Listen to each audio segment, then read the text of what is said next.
મિત્રો ઓલો વિડીયો તો તમે જોયો જ હશે। એ વિડીયોમાં આપણે શું શું કર્યું હતું તે તમને બધાને ખબર હશે। આજ આપણે ઈ વિડીયોનું પાર્ટ 2 લાવ્યા છે।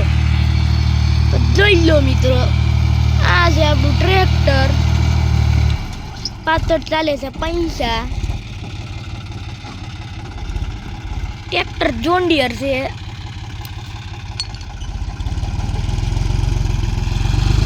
જોઈ લો, જોન ડિયર 38D।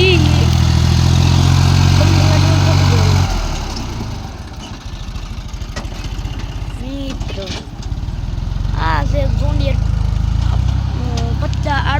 38D નું કામ।